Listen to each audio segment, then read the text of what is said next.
স্বচ্ছ ভোটার তালিকা ছাড়া সম্মেলন মেনে নেবে না, ব্রাহ্মণবাড়িয়া জেলা বিএনপি একাংশের ঘোষণা। স্বচ্ছ ভোটার তালিকা প্রণয়ন ছাড়া আগামী 18 জানুয়ারির ব্রাহ্মণবাড়িয়া জেলা বিএনপি সম্মেলনে অংশ না নেওয়ার ঘোষণা দিয়েছে একাংশের নেতাকর্মীরা।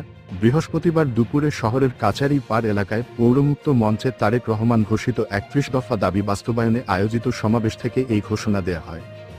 সভায় জেলা বিএনপির সাবেক সভাপতি হাফিজুর রহমান মোল্লা কোচির সভাপতিত্বে ও সদর উপজেলা বিএনপির সাবেক সাধারণ সম্পাদক আলী আজমের সঞ্চালনায় বক্তব্য রাখেন জেলা বিএনপির সাবেক সাধারণ সম্পাদক জহিরুল হক খোকন, সাবেক সিনিয়র সহ সভাপতি অ্যাডভোকেট শফিকুল ইসলাম, সাবেক সহ সভাপতি অ্যাডভোকেট গোলাম সারোয়ার খোকন, সাবেক যুগ্ম সাধারণ সম্পাদক এবিএম মমিনুল হক, সাবেক কোষাধ্যক্ষ জসিম উদ্দিন রিপন প্রমুখ।